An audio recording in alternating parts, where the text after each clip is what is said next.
வாங்க போனது என்னமோ காய்கறி தான். ஆனால் காய்கறி வாங்காமல் வெறும் வெங்காயம் தக்காளி தான் வாங்கிட்டு வந்திருந்தேன். ஏன்னா காய்கறி எல்லாமே ரொம்ப வதங்கி போயிடுச்சு. வதங்கின காய்கறிக்கு ரேட்டு வந்து அந்த அளவுக்கு சொல்லிகிட்டு இருக்காங்க. எதுவும் வாங்குற மாதிரி இல்லை.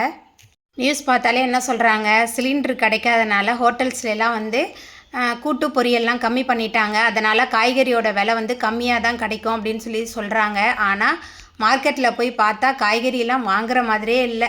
யானை விலை குதிரை விலை சொல்லுவாங்கள்ல, அந்த மாதிரி தான் விற்றுட்ருக்கு. மற்ற நாளெல்லாம் கூட கம்மியாக இருந்த மாதிரி தான் இருந்தது. இப்போ வந்து ரொம்ப அதிகமாக இருக்குது.